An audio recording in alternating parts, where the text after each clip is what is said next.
Bom, pessoal, hoje a gente vai começar relembrando os fundamentos básicos das reações orgânicas. Então, a gente vai fazer uma revisão e aí tudo que a gente vê aqui a gente vai utilizar para todas as classes de reações que a gente for. Bom, pessoal, quando a gente fala de química orgânica, então a gente tem que levar em consideração as características de alguns átomos, especialmente com relação ao carbono. Então, falando de hibridação, nós temos 3 átomos aqui que têm tipos, né, assumem hibridações diferentes. O principal deles, que é o principal átomo da química orgânica, que é o carbono, que tem hibridação sp3, quando ele faz 4 ligações simples, todas elas sendo sigma, e o ângulo entre essas ligações é de 109 graus e meio. O segundo tipo é quando você tem uma hibridação sp2, e aí qual a situação que você tem? Duas ligações simples, ou sigma, e uma dupla, onde uma delas é uma ligação π e a outra é sigma. Por fim, a gente tem a geometria do tipo sp, e aí a gente pode ter duas situações. A primeira é com a ligação tripla, que uma delas é a tripla, né, e a outra é a simples. A ligação simples sempre é sigma. E na ligação tripla, a gente tem aqui duas ligações π e a do meio, que é a sigma. A outra opção que a gente tem é quando tem duas duplas. E em ambos os casos, a geometria da ligação é a mesma, 180 graus. O outro átomo que também possui hibridação é o nitrogênio. E aí, lembrando que o nitrogênio ele pode fazer ligações simples, duplas ou triplas também. Na molécula que ele tem as 3 ligações simples, a geometria é de 107,3 graus. E lembrando que isso aqui significa, gente, um par de elétrons livres, né? Um par de elétrons ligantes.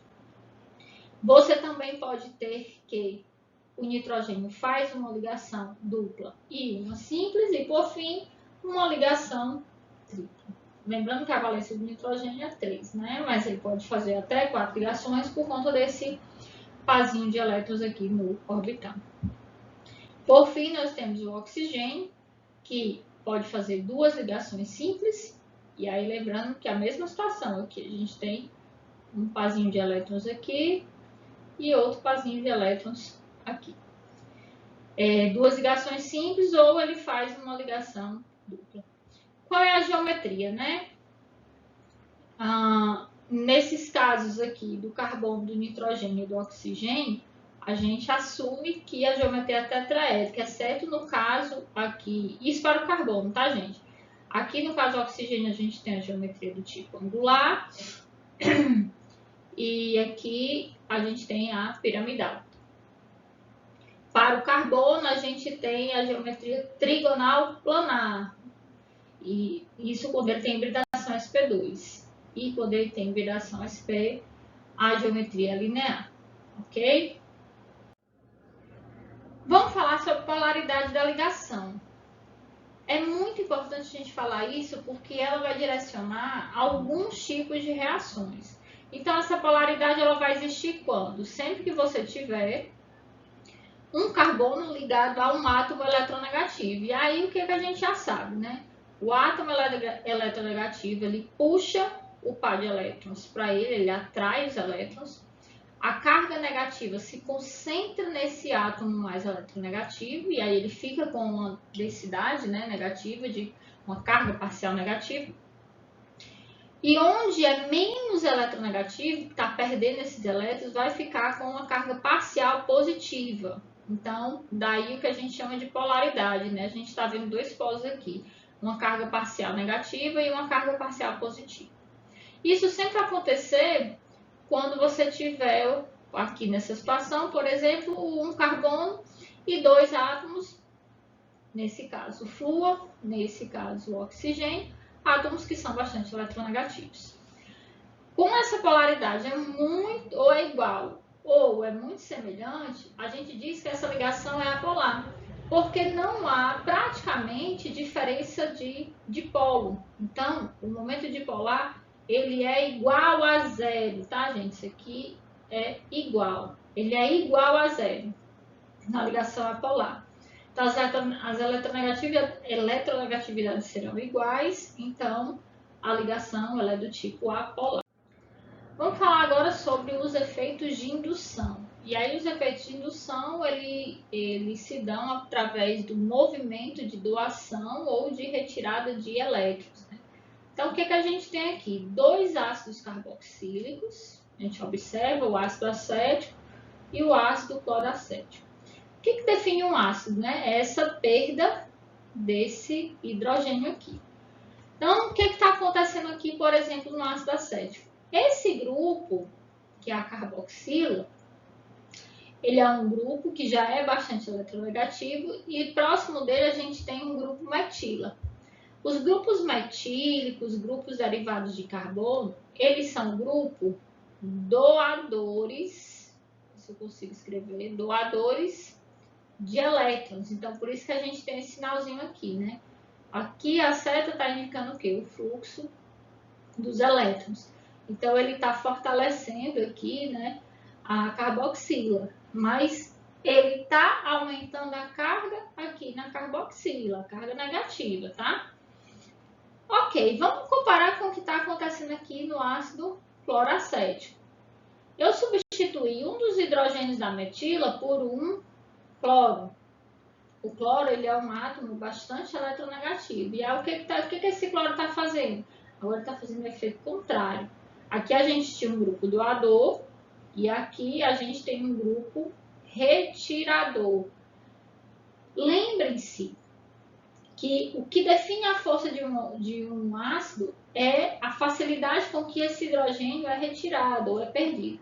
Então, o que está acontecendo aqui? Tem um efeito de retirada de elétrons no sentido contrário ao do hidrogênio. Isso faz com que esse hidrogênio aqui seja mais fácil de ser retirado, porque os elétrons estão saindo nessa direção. Então, esse hidrogênio vai ficar mais fácil de ser retirado. Logo, se é mais fácil tirar esse hidrogênio, significa que esse ácido vai ser um ácido mais forte. Isso é consequência de quê? Do efeito indutivo retirador de elétrons, que enfraquece essa ligação oxigênio-hidrogênio. Aqui, esse efeito não existe. Na verdade, é o contrário, né? Os elétrons estão se concentrando aqui. Então, vai ficar mais difícil, comparado com essa situação, esse hidrogênio ser retirado, tá bom? Então, é muito importante a gente observar esses efeitos de indução, tanto de doação como de retirada de elétrons, porque isso ajuda muito em algumas reações. Outro efeito muito importante que a gente tem que falar, o efeito mesomérico. Quando é que o efeito mesomérico ele vai existir? Quando a gente tem deslocamento de pares de elétrons. Então, o que a gente tem aqui? O íon fenóxido, que é o quê? Esse oxigênio com par de elétrons livres. E veja que ele está conjugado com quem? Com um anel benzênico. O que vai acontecer? Quando você tem esse tipo de estrutura, que você tem excesso de elétrons aqui no oxigênio, por exemplo, e uma alta carga de elétrons, como a gente tem no anel benzênico, facilmente ocorre um efeito de mesomeria, também chamado de efeito de ressonância. Então, esse par de elétrons aqui, ele vem, forma uma dupla com esse carbono, e aí, esse carbono ele já possui uma dupla aqui, correto? Então, ele empurra a dupla, deixa eu ver se eu consigo fazer, o próximo carbono. Quando ele faz isso, essa dupla vem na forma de par de elétron. E aí, esse movimento ele vai se repetindo por toda a molécula. Então, esse par de elétron aqui volta como uma dupla e empurra essa dupla para o próximo carbono, formando essa estrutura 3. Essa estrutura 3, o par de elétrons que acabou de ser formado, vem, forma a dupla neste carbono e empurra a próxima dupla como par de elétrons para o carbono seguinte. mais uma vez esse efeito ocorre. Esse par de elétrons volta formando a dupla, e agora essa dupla que foi formada lá no início, volta para o início, volta, né, para o átomo original, para o oxigênio. Então veja que o efeito ele passa por toda a molécula. E o que a gente tem como representação é o híbrido de ressonância. Perceba que onde ficou a concentração de carga negativa, a gente representa no híbrido de ressonância com uma carga parcial. Tá? Isso é para dizer que é onde a carga negativa ela se concentra no híbrido, ok? Efeito hiperconjugativo. Esse efeito ele só vai acontecer quando você tem um orbital livre, tá? Esse orbital ele não possui elétrons. Se você observar aqui a gente tem um carbocátion. Então, esse efeito hiperconjugativo ele vem de quê? Esse orbital ele está vazio, então ele está pronto para receber elétrons. E é aqui que ele vai ocorrer o efeito hiperconjugativo, seja por mesomeria, né? Ou por algum efeito indutivo. Se você tiver por exemplo, tivesse próximo aqui um oxigênio com par de elétrons, e você teria efeito conjugativo, hiperconjugativo, ok?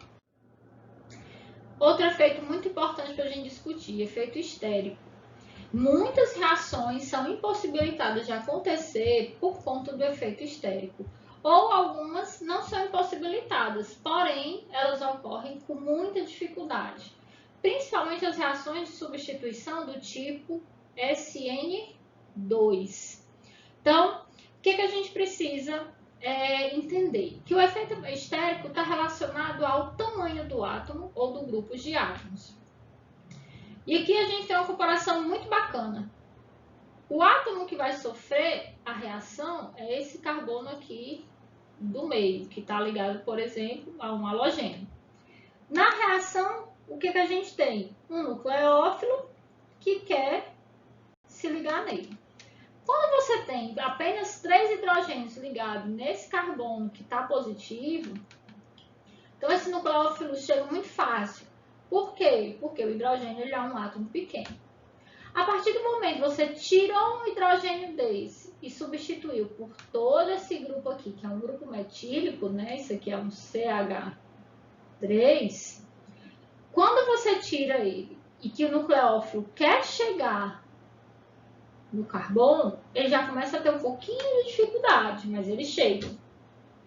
Se você substitui outro hidrogênio por outro grupo metila, essa reação ela começa a ter mais dificuldade para acontecer, porque perceba aqui, olha o tamanho do volume para chegar. Você tem 2 grupos aqui, esse grupo tem 1, 2, 3, 4 átomos, a mesma coisa acontece aqui. Mas com dificuldade ele chega. Mas, olha o que está acontecendo, eu botei um grupo terbutila, substituí o hidrogênio por um grupo terbutila. Olha a diferença na velocidade da reação. Desculpa, terbutila não, neopentila. Olha a diferença na velocidade da reação. Quando eu tinha só hidrogênio, eu tinha essa velocidade. Quando eu tenho um grupo neopentila, olha como ela ficou lenta. Isso porque todo esse grupo aqui está impedindo do nucleófilo chegar. E aí, se você tem, por exemplo, 3 grupos metílicos, essa reação ela praticamente não ocorre. Por quê? Porque tem muito impedimento estérico e o nucleófilo não consegue avançar. Então, é muito importante a gente ter em mente esse efeito estérico. Vamos falar das setas. As setas são fundamentais em mecanismos de reação e elas representam coisas diferentes, cada uma tem uma representação. Essa aqui é aquela seta comum linear de reação. Então, aqui ela indica o segmento da reação, que é irreversível. Essa seta aqui é uma seta de equilíbrio, a reação vai nesse sentido, mas ela também volta no sentido contrário. Então, é uma seta que indica a reação de equilíbrio entre reagentes e produtos. E essa seta aqui é uma seta que indica ressonância entre estruturas. Então, muito cuidado quando for utilizar a seta, cada uma representa uma coisa diferente. Ainda falando de setas, aqui a gente tem a seta curva, né? Que ela é muito importante nas reações orgânicas. Por quê? Porque ela mostra o movimento do elétron ou dos elétrons numa reação. A cauda, ou a ponta que não tem a flecha, né? A parte que não tem a flecha, diz pra gente de onde o elétron ou o par de elétrons está partindo. E a ponta indica onde o elétron ou o par de elétrons está chegando. Se essa seta tem duas farpas, ou seja, essa pontinha, né, dupla, indica o movimento de dois elétrons. Se ela tem uma única farpa, dessa forma, ela indica apenas o movimento de um elétron. E essa seta aqui, ela é utilizada nas reações radicalares, ok? A seta com duas farpas são usadas nas reações polares. Então, muito cuidado, tanto com o uso como a representação, de onde ela está partindo, como de onde ela está chegando.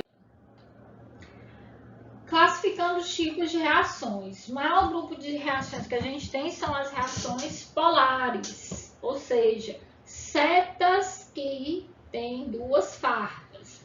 Então, as reações que a gente geralmente são em três grupos principais. São as reações de adição, quando você tem, por exemplo, uma insaturação com uma molécula com a outra molécula e que vai formar um único produto. Então, é uma molécula se adicionando em outra. Geralmente, elas envolvem, né, compostos insaturados, carbonilados, alcenos, alcinos, ok? A outra reação que a gente tem é a reação de substituição, como o próprio nome está dizendo, né? E ela é muito observada, por exemplo, nos aletos de alquila e também alguns derivados carboxílicos. Então, a gente tem aqui, por exemplo, um cloreto de metilo e meio básico, aquoso básico. E aí a gente formou o quê? Substituiu o cloro do aleto pela hidroxila, formando um álcool e como subproduto sal. Então, essa é a reação de substituição. O próprio não está dizendo, né? Um grupo substitui outro. O terceiro tipo de reação polar que a gente tem são as reações de eliminação. E se você observar, ela é o contrário da reação de adição. Na reação de eliminação, você tem uma única molécula, geralmente vai estar no meio básico ou em aquecimento, e aí vai formar um composto insaturado e o subproduto, né, ou a outra molécula que foi adicionada. Então, a eliminação ela é o oposto da adição e ela compete com as reações de substituição. O segundo tipo de reação que a gente tem são as reações apolares, como o próprio nome está dizendo, né? São reações que não envolvem grupos funcionais polares. E, geralmente elas acontecem com hidrocarbonetos, especialmente os alcanos. Também são conhecidas como reações radicalares, são reações radicalares de substituição. Nela você tem os radicais livres, que é o radical reagente, que reage com uma molécula que não é radicalar, com a molécula neutra, iniciando a reação, gerando um produto de substituição e sempre um outro radical como produto. Então, a gente tem as reações radicalares aqui como representante das reações apolares. Vamos falar sobre nucleófilos e eletrófilos. Todas as reações polares envolvem nucleófilos e eletrófilos. E é muito importante a gente entender quem são eles. Nucleófilo é aquela espécie reativa que contém elétrons. Ele pode estar carregado, ele pode não estar carregado, mas ele sempre tem elétrons disponíveis. Eletrófilo é justamente a espécie contrária.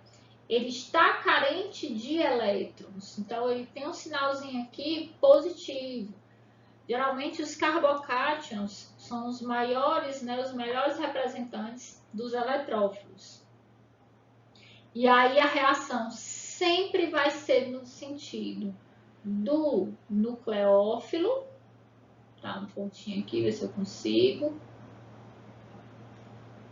para o eletrófilo. Sempre vai ser nesse sentido. E aí aqui eu tenho uma tabelinha com os principais nucleófilos, né? Ele pode ter efeitos indutivos, doadores de elétron, né?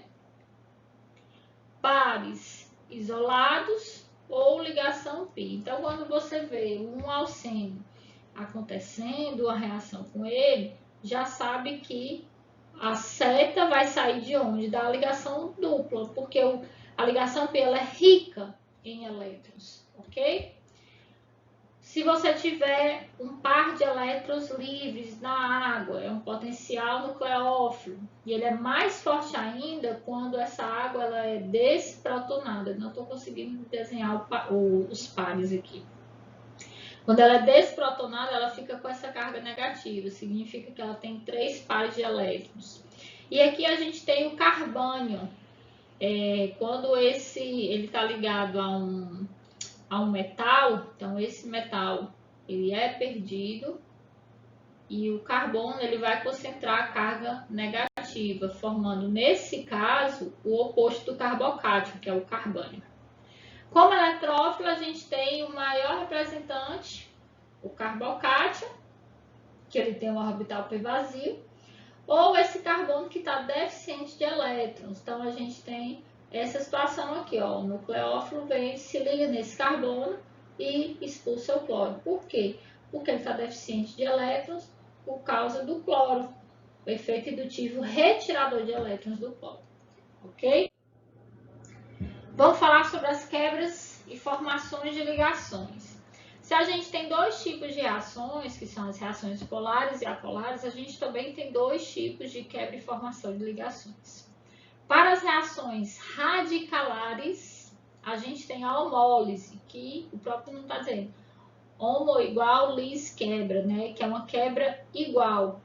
Um elétron vai para um lado e um elétron vai para o outro. E veja aqui, como é radicalar, a gente representa por uma meia seta, ou seta com uma única farpa. Cada átomo, ou grupo de átomos, fica apenas com um elétron aqui, com esse pontinho. Quando eles se juntam para formar uma ligação, aí o nome que a gente tem é homogênese, tá? Então, isso aqui está envolvido nas reações, deixa eu ver se eu consigo escrever, radicalares. A outra forma que a gente tem de quebra é através da heterólise. Se esse átomo B aqui, por exemplo, ele for muito eletronegativo, o par de elétrons pode ir para ele acomoda muito bem. E aí, nesse caso, a gente vai ter formação de íons, um íon positivo e um íon, ou um cátion, né? E um íon negativo, que é o ânion.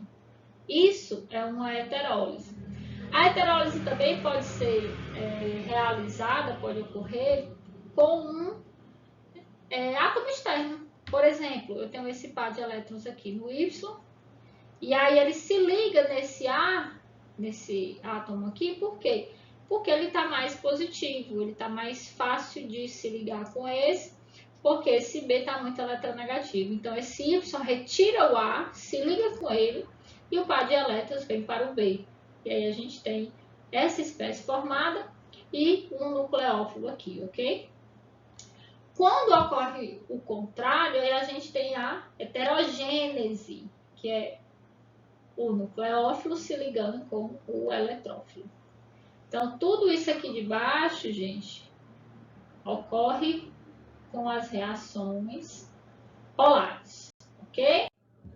Vamos para a próxima. Falando de mecanismo de reação, a gente tem etapas ou, como é que eu vou dizer?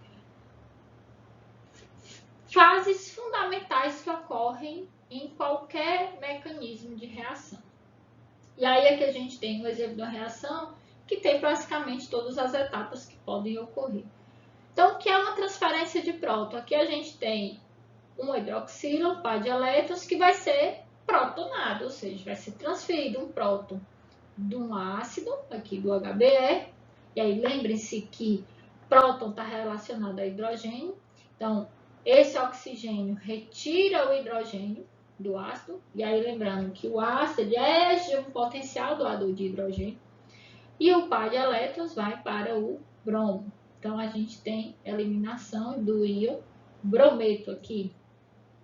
Quando esse oxigênio se liga com esse hidrogênio, a gente forma água.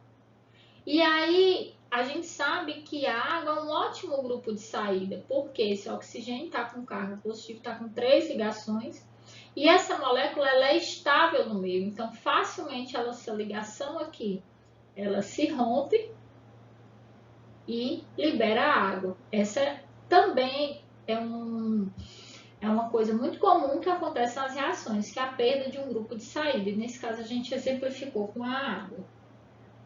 Uma outra coisa que também ocorre é o rearranjo de carbocátion. Então, quando é que vai acontecer esse rearranjo? Você tem aqui, por exemplo, um carbocátion secundário, mas ao lado dele você tem um carbono quaternário. E aí o que ocorre? Se essa metila migrar para esse carbocátion, o que vai acontecer? Ao invés de ter aqui um carbocátion secundário, como essa ligação, ela agora vai vir para cá, né? A gente tirou essa ligação daqui, ela saiu, a metila migrou desse carbono e veio para cá. Então, a gente tem esse carbocátion aqui, e onde tinha uma ligação antes. Então, agora o que a gente tem? Um carbocátion terciário. E por que acontece isso? Porque o carbocátion terciário ele é mais estável que o carbocátion secundário. Então, se ele é mais estável, logo há facilidade na sua formação através de um rearranjo. Por fim, que é uma coisa que ocorre muito, é o ataque nucleofílico, que foi o que eu falei já antes, né? As reações, elas têm sequências para acontecer e ela tem um direcionamento para acontecer. O ataque nucleofílico é o quê? Sempre o nucleófilo atacando um eletrófilo. Então, e o que é esse ataque? É simplesmente esse nucleófilo que está com excesso de elétrons se ligar ao eletrófilo que está com deficiência de elétrons, formando aí uma ligação, completando a valência do carbono, ok? Vamos falar dos intermediários. Intermediário principal das reações, carbocátion. Então, a gente já falou aqui várias vezes do carbocátion e ele é muito comum nas reações. O carbocátion, ele nada mais é do que um carbono deficiente de elétrons, porque ele tem 3 ligações. E aqui é a representação da geometria dele, ok? À medida que esse carbocátion ele é substituído, ou seja, aqui a gente tem o cátion ou carbocátion metila. O que é que nós temos? Um carbono com 3 hidrogênios. À medida que a gente substitui esse hidrogênio por um grupo metila ou um outro grupo de carbono, o que é que a gente vai fazendo com esse carbocátion? A gente vai aumentando a estabilidade dele. Por quê? Aí agora a gente vai chamar o efeito indutivo. Todos os grupos de carbono, eles têm efeito indutivo doador de elétrons. Então, imagina aqui. Você tem um carbono no meio carregado positivamente, ou seja, com deficiência de elétrons. Mas, ligado a ele, estão grupos que doam elétrons. Então, ele está precisando de elétrons e tem gente que doa esse elétron, né? Tem grupos que doam, então ele fica com a carga mais estabilizada. E outra coisa, se esse grupo doa, ele fica com a carga, o grupo que está doando fica com carga parcial positiva. Então, você consegue espalhar essa carga positiva pela molécula, tá? Isso confere maior estabilidade. Então, por isso que o carbocátion, quanto mais substituído, mais estável ele vai ser. Isso é importante nos rearranjos, porque se você tem, por exemplo, um carbocátion secundário e existe a possibilidade de acontecer um rearranjo e esse carbocátion ser um terciário, esse rearranjo vai acontecer. E lembrando, gente, que o rearranjo ele só é possível de acontecer se o grupo que for migrar estiver vizinho ao carbocátion. Ele tem que estar vizinho. Se tiver uma ou duas ligações, esse arranjo não ocorre. Ainda falando do carbocátion, o que estabiliza esse carbocátion? Se você tem o carbocátion aqui e você tem, por exemplo, uma dupla, ele forma estruturas de ressonância. Por exemplo, o cátion alílico, ele é super estável. Então, quando você tem saturações ou do benzeno, por exemplo, para o cátion benzila, ou dupla para o cátion alila, então você tem que esse carbocátion é muito estável.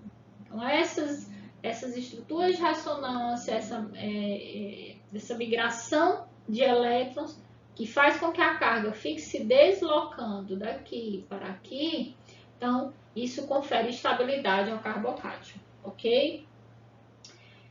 Com relação aos rearranjos, a gente pode ter o deslocamento de hidreto, que aí faz com que, por exemplo, nesse caso você tem um carbocátion secundário, mas quando esse hidrogênio vem para cá, ele deixa esse orbital aqui vazio e você passa a ter 3 ligações, ou seja, um carbocátion terciário.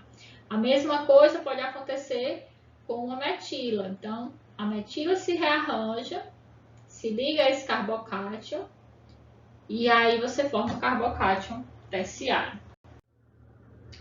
Vamos falar do outro intermediário, o carbânio. Ele não é tão conhecido como o carbocátion, mas ele também é muito importante.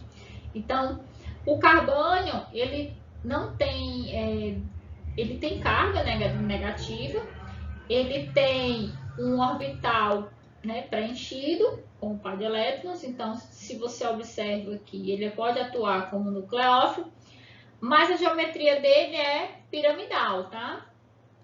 Então, quando é que vai formar o carbânio? Quando você tem um grupo que é muito fortemente básico, como por exemplo o IOMD, que ele é capaz de retirar esse hidrogênio da ligação carbono-hidrogênio. Não é todo grupo que consegue fazer isso, tá, gente? Tem que ser um grupo, uma base muito, muito forte. E aí, quando isso acontece, você forma o carbânio, que ele é um excelente nucleófilo. Por fim, o outro intermediário que a gente tem são os radicais livres, que ocorrem nas reações radicalares e tem muita semelhança com o carbocátion. A diferença é que ele tem um orbital semi-preenchido, né, com um único elétron. E aí, esse semi-preenchimento que faz com que ele seja uma espécie muito reativa. Inclusive, a estabilidade dele é muito semelhante à do carbocátion. Quanto mais substituído esse radical for, mais estável ele vai ser, inclusive incluindo aqui os grupos que têm duplas ligações para fazer mesomeria ou ressonância com ele. Outra coisa importante para a gente relembrar, os diagramas de energia, eles dizem para a gente o quanto que aquela reação ela é energeticamente favorável. Então, aqui a gente tem um gráfico de uma reação do ponto de vista cinético, ou seja, a velocidade da reação, e do ponto de vista termodinâmico, ou seja, com relação ao equilíbrio, à energia livre, a diferença de energia livre entre reagentes e produtos. E neles a gente está percebendo o quê? Mais ou menos o mesmo comportamento, que a gente tem um ponto alto de consumo de energia, que é a energia de ativação, e que os produtos eles são energeticamente mais estáveis do que os reagentes. Por quê? Porque eles têm menor energia, eles estão mais abaixo aqui do gráfico. Tá? Isso é um gráfico de uma reação cineticamente e termodinamicamente favorável. E aqui, se você observar, você tem uma reação que ocorre em uma única etapa: reagente, reação e produto.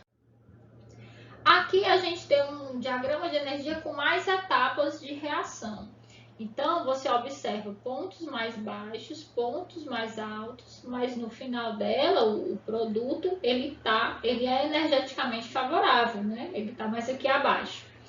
Então, os estados de transição sempre são os pontos onde consome mais energia, são os pontos mais elevados. E os intermediários são os pontos que têm uma menor energia com relação aos estados de transição. Muito cuidado para não confundir isso aqui com formação de produto. A reação acaba aqui, ok? Então, esses são os pontos principais para a gente recordar nas reações orgânicas e que a gente vai utilizar para as outras classes de reação que a gente vai ver, ok?